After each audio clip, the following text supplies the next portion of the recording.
सुंदरगढ़ एक बहुत ही सुंदर और खुशहाल गांव था। गांव की सुंदरता देखते आंखें नहीं थकती थी। गांव में सभी लोग एक दूसरे से मिलजुल कर रहा करते थे।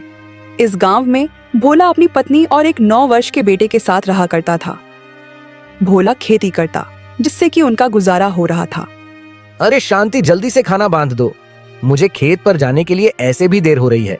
और राहुल अभी सोकर उठा है या नहीं? शांति एक पोटली में खाना लेकर जल्दी से भोला के पास आती है। ये लीजिए, आज मैंने आपकी मनपसंद गोभी की सब्जी रखी है।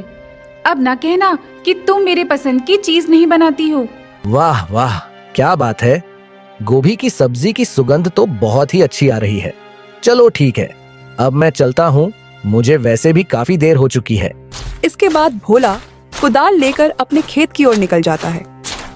रास्ते में भोला को उसके 2 दोस्त शंकर और संतोष मिल जाते हैं। अरे भोला भाई, आज खेत पर जाने के लिए काफी देर हो गई। क्या बात है, आज भाभी ने खाना देर से बनाया था क्या? हाँ भाई, तुम बिल्कुल सही समझे। लेकिन तुम दोनों यहाँ पर खड़े होकर क्या चर्चा कर रहे हो? तुम्हें आज काम पर नहीं जाना है क्या? नहीं नहीं, ऐसी कोई बात नहीं है। हमें काम पर जाना है, लेकिन इस बार गांव में जोड़ों की ठंड पड़ने वाली है, तो हम दोनों बस उसी पर चर्चा कर रहे थे। ठंड तो हर साल गिरती है, तो इस बार इतना चिंता करने वाली कौन सी बात है? कहीं तुम दोनों इस बात के लिए चिंता तो नहीं कर रहे हो कि तुम्हें ठंड में नहाना पड़ेगा? यह बोलकर भोला जोर जोर से हंसने लग जाता है। अरे नहीं भोला भाई, इस बार हमें ऐसा सुनने में आया है कि इस बार गांव में खून जमा देने वाली ठंड गिरेगी। तुम्हें तो पता ही होगा, पिछले वर्ष ठंड के कारण गांव से 6 लोगों की मृत्यु हो गई थी, और इस बार तो पिछली बार से भी ज्यादा ठंड गिरने वाली है, तो पता नहीं क्या होगा। हाँ, और हमारे पास इतने पैसे भी नहीं है कि हम मोटे मोटे कंबल और रजाई खरीद सके। मुझे तो बस अपने परिवार की चिंता है। पिछली सर्दी हमने बहुत ही मुश्किल से बिताया था। पता नहीं इस बार क्या होगा। मुझे तो अभी से ही बहुत डर लग रहा है। अच्छा, तो ऐसी बात है। अभी तो इस समस्या का समाधान मुझे भी नहीं पता है, लेकिन हम इसके बारे में सोचेंगे। अभी मैं खेत पर चलता हूँ, मुझे बहुत ही काम है और मुझे पहले से ही काफी देर हो चुकी है। इतना बोलकर भोला खेत की ओर निकल जाता है। भोला खेतों में काम कर रहा था, तभी उसे ठंड से बचने और बहुत सारा पैसा कमाने की एक तरकीब दिखाई देती है। इस बार बहुत ज्यादा ठंड गिरने वाली है। सारे गांव का हाल बेहाल हो जाएगा। क्यों ना मैं जंगल से लकड़ियां काटकर जमा कर लूं, और जब कड़ाके की सर्दी गिरेगी तो मैं उन्हें अच्छी कीमतों पर बेचूंगा। और अगर मेरा यह उपाय सफल हुआ तो मेरे पास बहुत सारा धन इकट्ठा हो जाएगा, और फिर शायद मेरी गरीबी के दिन भी खत्म हो जाए। फिर भोला कुदाल लेकर घर की ओर निकल जाता है। कुछ देर बाद भोला घर पहुंच जाता है। अजी, क्या बात है, आज आप खेत से बहुत जल्दी लौट आए। कोई समस्या है क्या, या फिर आपकी तबीयत ठीक नहीं है? अरे नहीं भाग्यवान, मैं जब खेत पर जा रहा था तब शंकर और संतोष से मेरी मुलाकात हुई। उन्होंने बताया कि इस बार गांव में कड़ाके की ठंड गिरेगी। इसीलिए मेरे मन में एक योजना आई है कि मैं जंगल से सूखी लकड़ियां काटकर इकट्ठा कर लूं, और जब खून जमा देने वाली ठंड गिरे तब मैं उन्हें बेचकर बहुत सारा पैसा कमाऊं। हाँ, आपकी बात तो बिल्कुल सही है। हम ये कर तो सकते हैं। मानना पड़ेगा भोला जी, आपका दिमाग तो मेरी जुबान से भी तेज चलता है। हाँ हाँ ठीक है, अब मैं जंगल से लकड़ियां काटने के लिए जा रहा हूँ, और तुम यह बात किसी को भी मत बताना, नहीं तो हमारे सारे किए कराए पर पानी फिर जाएगा। नहीं नहीं जी, मैं ये बात किसी को नहीं बताऊंगी। मैं इस बात को खाने की तरह ही बचा लूंगी। दोनों हंसने लग जाते हैं, और फिर भोला कुल्हाड़ी लेकर जंगल की ओर लकड़ियां काटने के लिए निकल जाता है।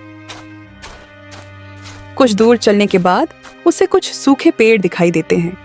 वह क्या बात है, यहाँ तो बहुत सारे सूखे पेड़ हैं। मैं अब लकड़ियां काटना शुरू करता हूँ। अनीता बहन, क्या तुम जानती हो, इस बार जंगल में कड़ाके की ठंड गिरने वाली है। मुझे तो बहुत ही चिंता हो रही है।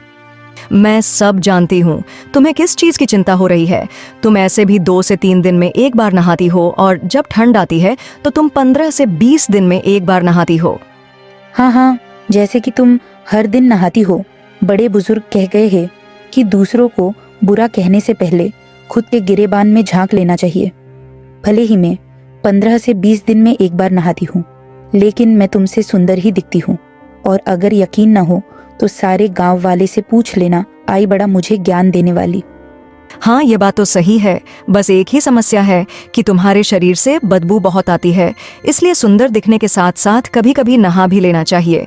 हाँ ठीक है, मैं जानती हूँ और यह भी जानती हूँ कि लोगों की तरह तुम भी मेरी खूबसूरती से जलती हो। ठीक है, तुम दोनों ही सुंदर हो और हर रोज नहाती हो। अब लड़ाई करना बंद करो और यह सोचो कि इस बार ठंड से कैसे बचा जाए, नहीं तो हम सब की कुल्फी जम जाएगी।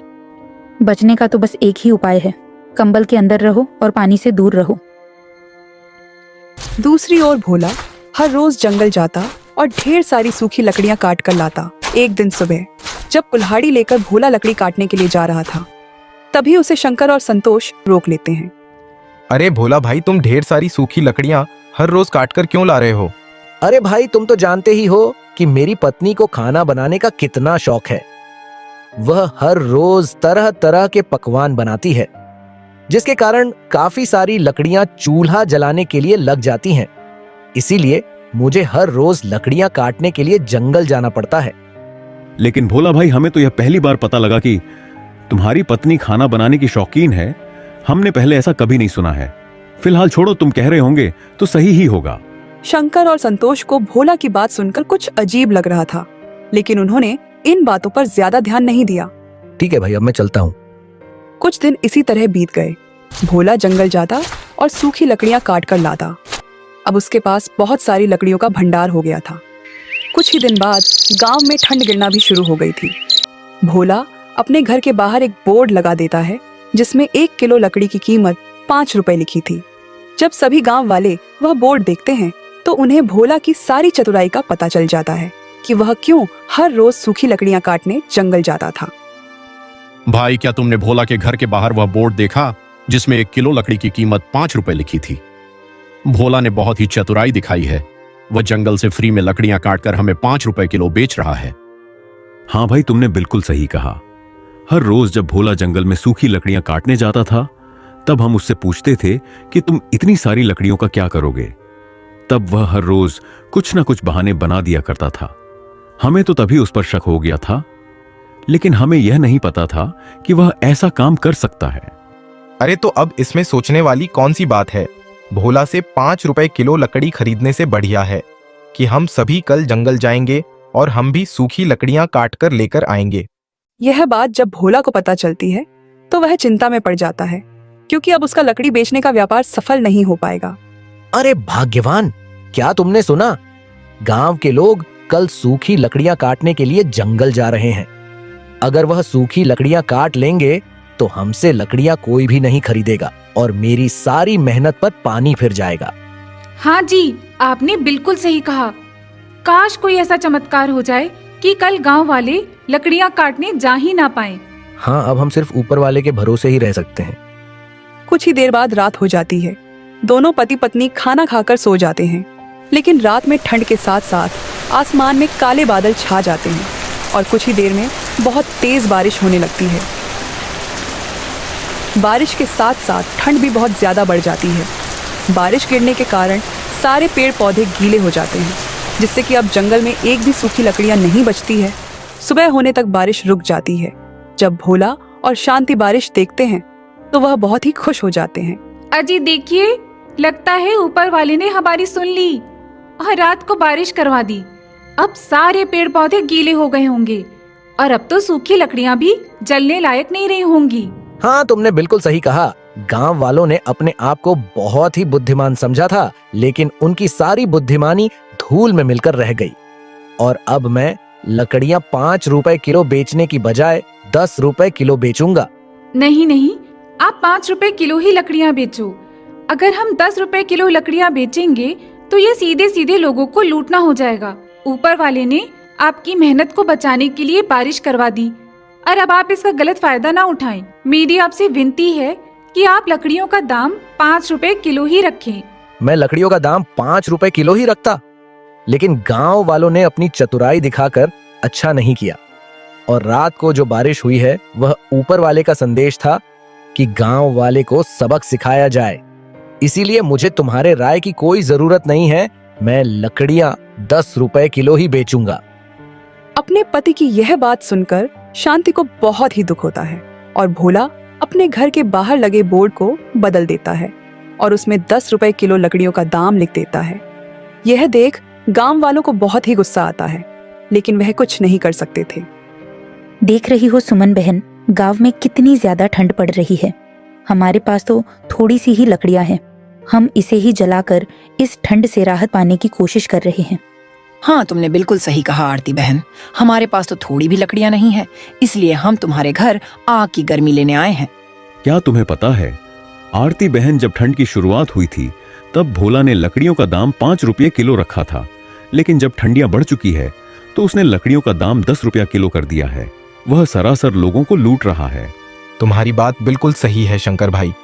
हमने जंगल से सूखी लकड़ियां काटने का विचार किया था, लेकिन रात में ही बहुत तेज बारिश हो गई, जिसके कारण सारी सूखी लकड़ियां अब गीली हो गई हैं। ऐसा लगता है कि ईश्वर भी भोला के ही साथ है। अब हम चाहकर भी कुछ नहीं कर सकते हैं। अब हमें अगर और लकड़ियां चाहिए तो हमें भोला से 10 रुपए किलो लकड़ियां खरीदनी पड़ेगी, क्योंकि आग ही हमें इस जानलेवा ठंड से बचा सकती है। फिर सभी मायूस और लाचार होकर बची खूंची लकड़ियों से आग तापते हैं। दूसरी ओर भोला का लकड़ी बेचने का व्यापार बहुत ही अच्छा चल रहा था। सभी गांव वाले उससे ही सूखी लकड़ियां खरीद रहे थे और उसकी बहुत ही अच्छी आमदनी हो रही थी। धन के साथ साथ उसके अंदर घमंड भी आ गया था। एक दिन उसके पास एक बुजुर्ग महिला आती है जो कि ठंड से बहुत ही कांप रही थी। बेटा, मुझे बहुत तेज ठंड लग रही है। दया करके मुझे थोड़ी सी लकड़ियां दे दो, मगर मेरे पास तुम्हें देने के लिए पैसे नहीं हैं। माफ करिएगा माँ जी, मैंने खून पसीना एक करके ये लकड़ियां जंगल से काटी है, इसीलिए मैं ये आपको मुफ्त में नहीं दे सकता। अगर आपके पास पैसा है तो लकड़ियां ले जाइए, वरना आप यहाँ से जा सकती हैं। नहीं नहीं बेटा, ऐसा मत कहो। मुझे बहुत तेज ठंड लगी है और मेरे पास गर्म कपड़े भी नहीं हैं। अगर तुम मुझे लकड़ियां नहीं दोगे तो शायद इस ठंड में मैं जिंदा नहीं बच पाऊंगी। दया करके मुझे थोड़ी सी लकड़ियां दे दो। ऊपर वाला तुम्हें हमेशा खुश रखेगा। अरे माँ जी, ऊपर वाले ने मुझे ऐसे ही बहुत खुश रखा है। मुझे आपकी मुफ्त की दुआओं की कोई जरूरत नहीं है। मैं आपको मुफ्त में लकड़ियां नहीं दूंगा। आप मेरा समय व्यर्थ ना गवाएं। आप यहाँ से जा सकती हैं। बूढ़ी औरत बहुत ही निराश मन से वहां से चले जाती है। भोला के पास पैसे के साथ साथ अहंकार भी आ गया था और उसे शायद यह पता नहीं था कि अहंकार ही इंसान के अंत का कारण होता है। अगले दिन भोला को किसी काम से दूसरे गांव जाना था। अगली सुबह भोला शांति से कहता है, मेरी बातों को ध्यान से सुनो। मैं किसी जरूरी काम से दूसरे गांव जा रहा हूँ। लकड़ी बेचने का काम तुम आज के लिए संभाल लेना, और याद रहे किसी को भी मुफ्त में एक भी लकड़ी का टुकड़ा मत देना। आप लोगों पर इतना अत्याचार कर रहे हैं, मुझे ये बिल्कुल भी सही नहीं लग रहा है। अभी भी मौका है, हमें पैसे कमाने के साथ साथ दुआएं भी कमानी चाहिए। आप मेरी बात को मान लीजिए और लकड़ियों की कीमत कम कर दीजिए, ताकि सभी इस जानलेवा ठंड से बच सके और हमारा भी थोड़ा मुनाफा हो जाए। अब मेरे दिन इतने भी कमजोर नहीं हैं कि मैं तुम्हारी बातें सुनूं। मैं जितना बोलता हूँ बस तुम उतना ही करो। तुम्हें अपना दिमाग चलाने की कोई जरूरत नहीं है, नहीं तो अच्छा नहीं होगा। अपने पति की ऐसी कड़वी और क्रोधजनक बातें सुनकर शांति इसके आगे कुछ भी नहीं बोल पाती है, लेकिन वह मन ही मन यह समझ जाती है कि विनाश की घड़ी नजदीक है। इसके बाद भोला दूसरे गांव की ओर निकल जाता है। घर में अब सिर्फ भोला की पत्नी और उसका 9 साल का एक बेटा ही था। शांति घर के बाहर बैठकर आग ताप रही थी और उसका बेटा राहुल घर के अंदर खेल रहा था। राहुल को बहुत ही ठंड लग रही थी और राहुल अभी बहुत ही नादान था। मुझे कितनी ठंड लग रही है। माँ तो बाहर आग की गर्मी ले रही है। यहाँ जो पिताजी ने सूखी लकड़ियाँ रखी है, मैं भी उसमें आग लगाकर आग ताप लेता हूँ। राहुल बहुत ही नादान था। वह यह नहीं जानता था कि एक लकड़ी में आग लगाने से सारी लकड़ियां जल जाएगी। राहुल एक लकड़ी में आग लगा देता है। लकड़ियां सूखी थीं, इसलिए तुरंत ही सारी लकड़ियों में आग लग जाती है। देखते ही देखते उनका घर जलने लग जाता है। शांति बाहर खड़े होकर रोते हुए सिर्फ तमाशा देखते रह जाती है, क्योंकि घर के अंदर जाने का कोई भी रास्ता नहीं था। पूरे घर में भयंकर आग लग चुकी थी और कोई भी गांव वाला आग बुझाने के लिए नहीं आया, क्योंकि भोला ने सब पर थोड़े से पैसे के लिए अत्याचार किया था। उस आग में भोला का बेटा राहुल भी जलकर मर जाता है। कुछ घंटे बाद घर जलकर राख में बदल जाता है। जब भोला घर वापस आता है तो शांति उसे सारी कहानी बताती है। यह सुन भोला बहुत ही रोने लग जाता है और उसे अपनी गलती की सजा मिल जाती है।